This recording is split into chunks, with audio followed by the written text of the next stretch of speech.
live. Hi, YouTube. Hi. Welcome to the Lurie Daniel Favors Show, YouTube. You are here with us as part of the Urban View Experience. So on channel 126, SiriusXM, where talk empowers and becomes action. This is our little opportunity to connect our Urban View audience with our YouTube audience. And my Lord, do we have a lot to talk about today. And let's get into it, because I feel like the Democrats, as I was saying to the Urban View audience, the Senate Dems now have a new name. You're not a Senate Dem, you're a Dem bitch. Dem bitches fucked up. Oh, did they mess up things royally? But this is another example as to why we can't just do the vote blue no matter who. And I have never liked that phrase, vote blue no matter who, because you have centrist Democrats, you have right-leaning Democrats, you got John Fetterman Democrats. So, I mean, that says a lot right there. But I want to talk with all of you about what happened last night, because I had thought, as I told my Urban View audience, I thought I was going to be coming on here to talk about the next round of the battle. I thought I was going to be coming on today to talk about the fact that we could tell the Democrats were getting a little weak. These centrist Democrats who were in the Senate, we could tell that they were shifting. The knees was a buckling. And my plan was to have conversation with all of you about how we were going to need to call them, to pressure them, to make sure that they held the line. And once I realized that the airline industry was now wrapped up, tied up, and tangled up in all of this, I was like, this might not go right. This might not go. Well, it is going to go. It's going to go right leaning. It's going to go right wing, right? It's going to go right wing nationalists. And that apparently seems to be what happened. So as we're breaking down what happened today, I want you to always remember, follow the money. And this idea that we vote blue no matter who, that's bullshit. Toss it out the door. I don't want to hear it, especially after my congressman, shout out to Congressman Hakeem Jeffries, who up until this point has been better than his challengers. I don't know if that's going to stay the same. And frankly, I'm getting a whole lot of phone calls. I'm just putting it out there.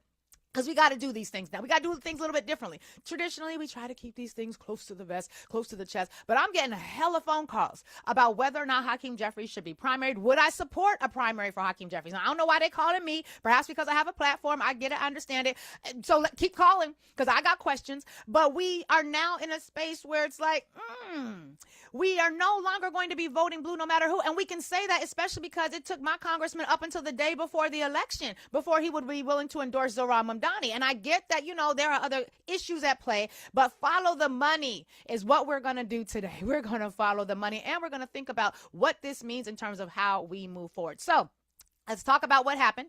Is for those of you who woke up thinking, well, it's just another day ending in Y. Yes, it is. And on this day ending in Y, the bitches of the Democratic Party bitched out. And I quite frankly, we are not surprised, because I got to be honest with you. I didn't think the Democrats were going to hold out this long. They did 40 days and 40. They did as much time in this shutdown as Jesus did in the desert. But as opposed to battling the devil and coming out the desert on the other side, hallelujah, victorious and having triumphed over the evil that was, they bitched out.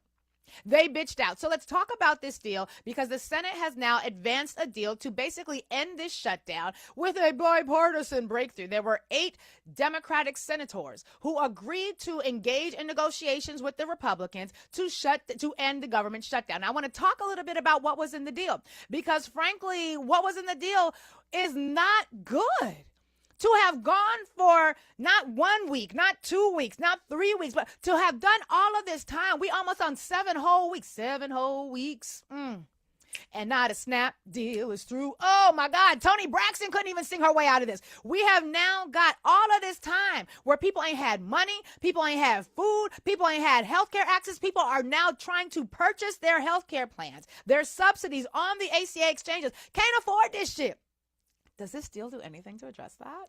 It does not. It does not at all. Let's talk about what the deal does do, because it's some bitch ass bullshit. In the end, according to outlets, a number of outlets, and you can find the outlet. They all gonna say basically the same thing. We are in a situation right now where the end of the longest government shutdown in U.S. history, which is only longer than the other longest shutdown in U.S. history, which was also under Donald Trump, basically on a 60-40 vote on Sunday. This has cleared the way for the Senate to formally open the debate measure before they have a final vote. So the shutdown is still happening. It has not yet ended, but we are now now in a position where enough Democrats have signaled that they are willing to vote with the Republicans. And basically, we have in the Congress, my congressman, Hakeem Jeffries, who is the minority leader, has said that they're not going to back the deal, which may not be much of they may not have much of an option because, frankly, the Republicans own the House.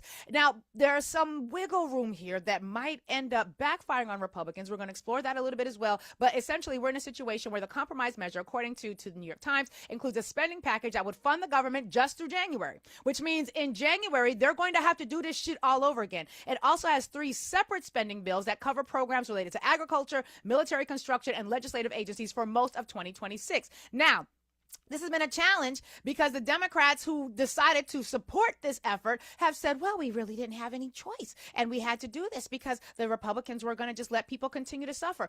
That's probably true. And the reason I'm surprised the Democrats lasted this long is because we knew they ain't had no plan. We knew they was backed into this shit, kicking and screaming. They did not have a plan. But we're essentially in a situation where there are 3 major parts of the deal. And Robert Hubble does a really good job of explaining this in an article called The Sellout Caucus. And that's exactly what it is, the Sellout Caucus. But there are 3 major parts of the deal. We're going to break them down for you right now. And I do a bit more of this in the podcast later on. It'll come out today. For those of you who are kind of wonkish about this, you'll get to hear a little bit more there because I know we're not going to be able to squeeze everything in today in this particular segment. The first promise of the first 3 parts of the deal. The first promise is a future vote on a Democratic bill in the Senate that would extend the Affordable Care Act subsidies. Now, we already know, and Robert Hubble explains, that ain't going to be a deal that works.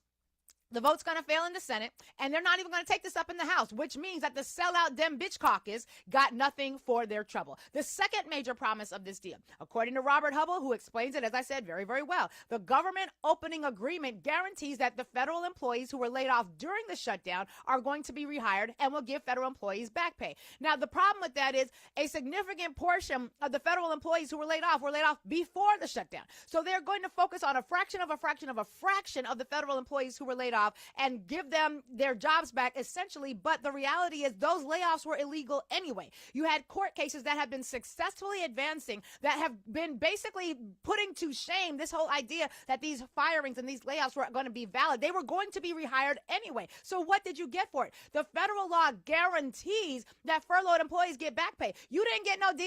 You ain't get no deal, them bitches. You ain't get no deal. And so basically the sellout Dem bitch caucus ain't get shit. The third promise was that the continuing resolution will attach 3 appropriations bills. Again, as I mentioned, USDA, Veterans Affairs, and Congressional Operations.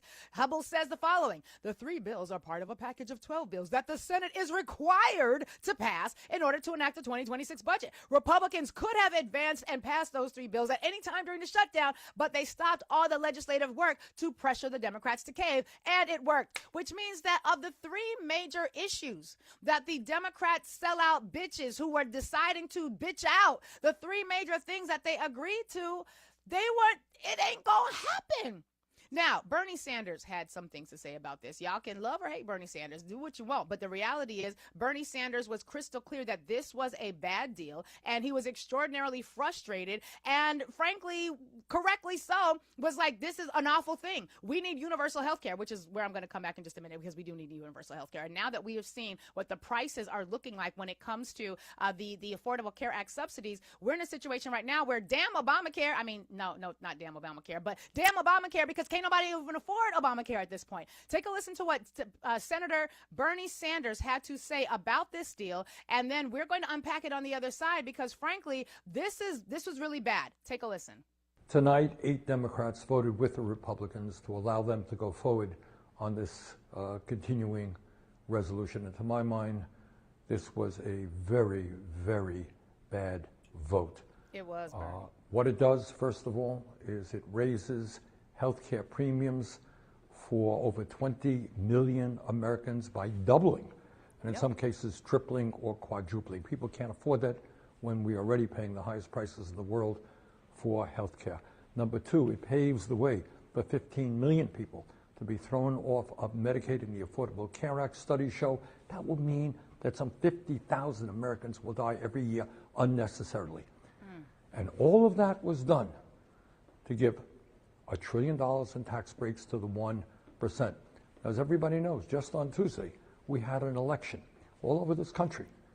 And what the election showed is that the American people want us to stand up to Trumpism, to his war against working class people, to his authoritarianism. That is what the American people wanted, but tonight that is not what happened.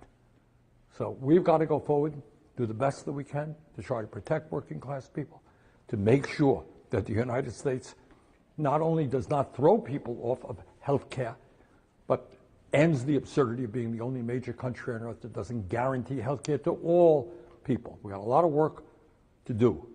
But to be honest with you, tonight was not a good night. It was Thank not. you. It was not at all. And I appreciate that Bernie Sanders was able to be honest about this. I often have issues with Bernie Sanders because he focuses so much on economics and he has no racial justice analysis. But on this point, he was absolutely correct. And so I appreciate that he was able to speak truth to power about that. So we're in a situation now where the Democrats are acting like, no, we didn't know this was going to happen. This is being negotiated without our support, and this wasn't something that we were clear about. But Amina, I believe we have footage from Fox News where the Democrats basically were like, no, we did this one with the support of Democratic leadership. Do we have that video available? Okay, we have this video available. I want you all to take a listen to this video and take a view of this video for those of you who are watching via YouTube. And this is Democratic Senator Sheehan, who decided that she was going to essentially vote with the Republican Party. Take a listen. Senator Chuck Schumer, your leader on the Senate, said, I cannot support a continuing resolution that fails to address health care. I am voting no. Did you do this outside leadership, and was there a big push for you not to join the others and break the 60 threshold? Surely there must be. No, we kept leadership informed throughout. Oh. And I think it's important to remember who's responsible for why we got into this shutdown. We are here because we are concerned about the health care costs rising significantly on millions of Americans. And we didn't have any indication before the shutdown started that our Republican colleagues were willing to address it. Now, Speaker Johnson is going to have to bring the House back in. He's been AWOL since the beginning of September when we were in the middle of this shutdown. Leader Thune has agreed that we will have a bill that we will write that will give us an opportunity to work on those health care costs. And we believe there are a lot of Republicans, including a lot of Trump supporters, who want to see us do something about this because their costs are going up. Okay, so what we have here is a complete rejection of the idea that perhaps the Democratic leadership didn't know about it. Chuck Schumer was fully aware that this was happening. And the fact that the only Democrats who voted to side with the Republicans are Democrats who are not running again for re-election is a clear indication that these motherfuckers knew exactly what was going on. They planned it this way, and they're good with it. Now, you might be wondering, but Lurie, why? Why would this happen? What was going on here? What were they thinking? Well, let's look at the money, because as we learned from folks like Wajahat Ali, when it comes to who is receiving money, because I was like, this is going, so far the Democrats are doing a good job. They're holding the line. And then before I even get to following the money, then I began seeing that the Sean Duffys of the world, the Sean Real World Duffy, the man who don't know a damn thing about aviation, the man who ever since he been in charge of the FAA, planes been falling out the sky, motherfuckers ain't even been able to get like through TSA agents been dropping out like that. I'm retiring, I can't handle this shit, it's too much, you ain't gonna have me having a whole ass plane crash on my watch. I got to live with that. Sean Duffy has been making the travel rounds or the conversation rounds on the Sunday shows, and Sean Duffy, who don't know a goddamn thing about running anything except his mouth, had these things to say, which let me know the money is getting hit. It was okay when it was just poor people struggling with no food. It was okay when it was just everybody having to go to food lines. But as soon as the airline industry started getting word of this, I knew that we was going to have a problem. Let's take a listen to this video clip. Amina. So you talked about Thanksgiving. Do you have any sort of numerical idea of how many Americans will not be able to be with their families for the holiday because of this? I think the number is going to be substantial. Again, you look at the trend line, Jake, and it's only gotten worse as we've gone through the shutdown. We're day 40 now. And, you know, we saw the largest number of outage of controllers was on Halloween, the 31st. Those numbers were 61. Yesterday it was 81. And the controllers that I've talked to said a lot of them, we can miss one paycheck. They told me that virtually none of them can miss two paychecks. And so they're going to be confronted with the idea of, as you mentioned, going to get a side job, a second job to make ends meet, to put food on the table, put gas in the car, to pay their rent. And a lot of these controllers who are young, Jake, they don't make a lot of money. they're just getting into the business of being an air traffic controller. So they make less than $100,000 and they live in a really expensive place. They're the single income earner and they have a kid or two at home. It's very challenging. So what could have happened, as opposed to requiring that the major hubs, the major transportation hubs, as opposed to requiring them to shut down all of the air traffic control and basically cut, 10-20% of the flights, they could have just done that for the private jets. They didn't have to create a situation where the entire U.S. economy was being grounded to a halt, literally grounded to a halt because of commercial airlines. You could have focused on the couple of thousands of private jets where the billionaires are able to avoid standing in TSA with the rest of us, standing in line with the rest of us. You could have focused there, but instead you focused on creating external pressures vis-a-vis the air industry. And now we're looking at wondering what was going to happen when it comes to airline travel. Let me tell you right now, Sean motherfucking Duffy, ain't nobody traveling home to see grandma. We gonna be zooming it in. Why? Because ain't nobody got no fucking money. Have you seen how expensive airline prices are right now? And so, yeah, we're in a situation where the airlines are struggling and suffering. But I was like, well, who has been getting money from the airlines? Who has the airlines really focused on? And then we learned from folks like Wajahat Ali. Senator Catherine Cortez Masto got money from the American Airlines PAC in 2022. Senator Dick Durbin got money from the American Airlines PAC in multiple cycles, both in 2014 and in 2020. Maggie Hassan, another senator, got money from the American Airlines PAC in 2022. Tim Kaine, and this is why ain't nobody vote for your ass when Hillary Clinton selected you as her vice president, because you was a bitch. You bitched out, and this was unnecessary. Tim Kaine received from American Airlines PAC in 2024 and the Airlines for America PAC in 2024. Angus King, who also voted for this, got money from the American Airlines PAC in 2024. Jackie Rosen got money from the American Airlines PAC in 2020. Janine Sheehan, who we just saw on Fox talking about all of our Democratic leadership was clearly aware that this is what we were doing. She just got money from them too. So when you follow the money, it wasn't enough for poor people to be hungry.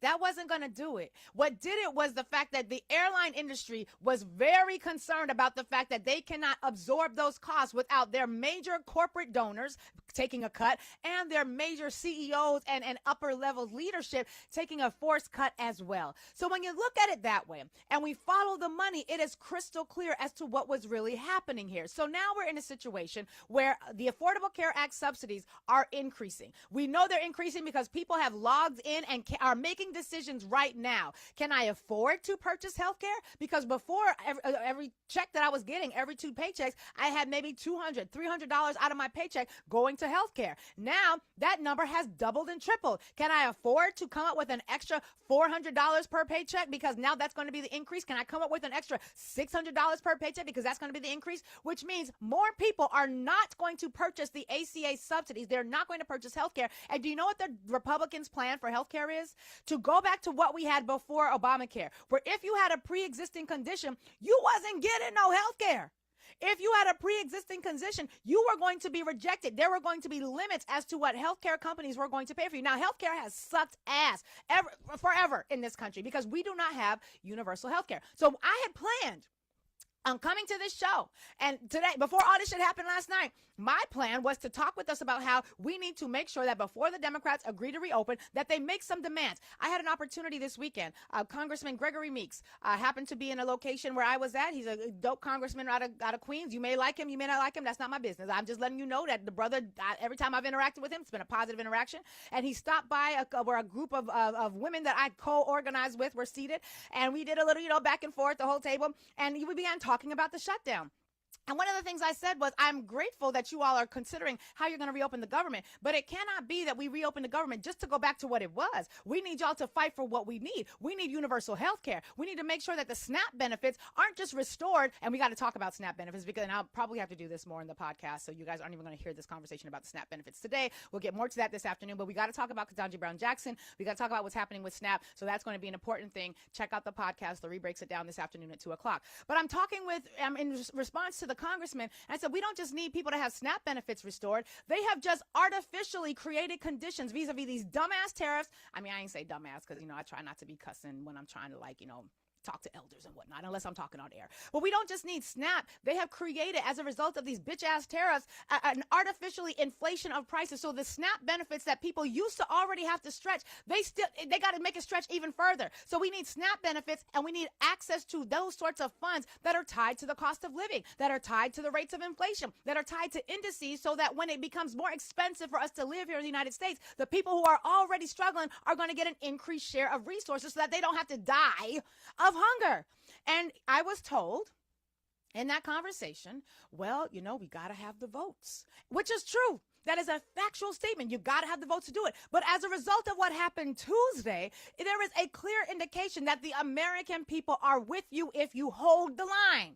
These Dem bitches decided not to hold the line. So I don't want to hear another motherfucking word about the Democratic Socialists of America. Every time I would talk to elders in political leadership, members of the political parties in New York City about what was happening with Zohran Mamdani, I kept getting pushback from a lot of black elders and people in leadership and a lot of black pastors, very conservative black pastors, who was telling me, well, the Democratic Socialists of America, they like to put a black face on things, but they don't really have a plan for black leadership. Fuck that. You mean just like the Democrats and the Republicans? And so I don't want to hear shit else about the Democratic Socialists of America, because what they have demonstrated is not only are they willing to support candidates who will fight for the people, who are going to say a genocide is a motherfucking genocide, who are going to ensure that the people get access to the real reforms that they need. They're not only willing to say it, they will back candidates, they will get boots on the ground. I'm like, go Democratic Socialists of America, go, because what you have done as a result of this bitch-ass move is you have clearly demonstrated to the people that you're not capable of leading in this moment,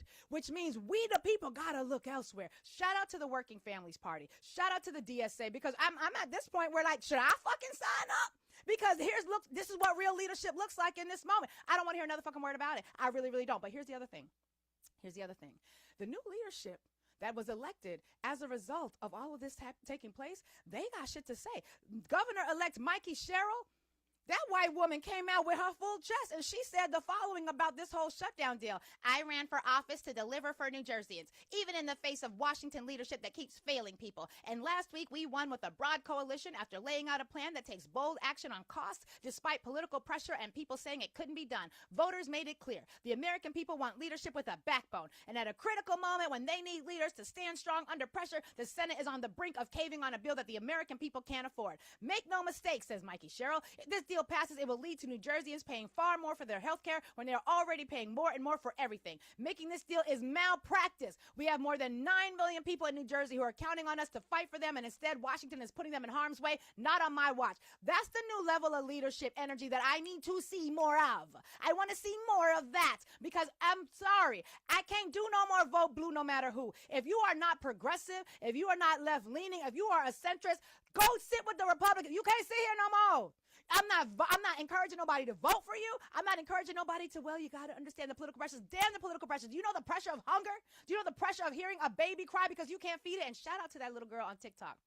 There's a woman on TikTok. I shouldn't call her a little girl. There's a woman on TikTok who has been calling churches all across the community with a recorded sound of a baby crying in the background, asking if the churches will help her buy a can of formula because she's been out of formula since the last night. She has called over 40 churches, mosques, and institutions. The only people that have said yes have been the black churches that she called, the Islamic mosque that she called, and the Buddhist temple that she called. Right now, you got white pastors crashing out all over the internets because they realized that she was streaming these calls live, and basically, and she has the name of the church, the addresses of the church is right there on the screen, and she has basically been exposing these fake ass white Christian nationalist Christians who they refuse to even help a woman who they believe are calling to get help. She even called Charlie Kirk's church. And what support did Charlie Kirk's church have for her? Not a goddamn thing. Fake ass Christians, terrible ass Christians, fake ass leadership, terrible ass leadership. And so now we got decisions we got to make. I can't do no more vote blue no matter who. No. And quite frankly, I love my elders. I love and I have the ultimate respect for my elders. But what seems to be now, to me, is that as a group, once you have reached a certain age, your interests shift. And they always say the older you get, the more conservative you get. And I get it. But I cannot in good conscience encourage anybody to vote for people who are in a geriatric state of being. And I know I'm going to get some hell for this and some pushback for this, but these were older senators who have nothing to lose. Half of them are no longer even in line. Now, you got a Bernie Sanders who's doing a good job. I get that, and he's providing a different example. And I cannot believe I just said Bernie Sanders is doing a good job. This is how distraught I am about this, because I can't stand how Bernie Sanders approaches issues of race, which is to say he has a non-approach to race at all. But we're in a situation right now where these elder Democrats have decided, damn the poor, damn the young. We got a president who is talking about giving y'all 50-year mortgages because the mortgage rates are so expensive. 50-year mortgages, which will basically require you to pay over $1 million some odd dollars for a house that only costs you $400 and some odd thousand dollars.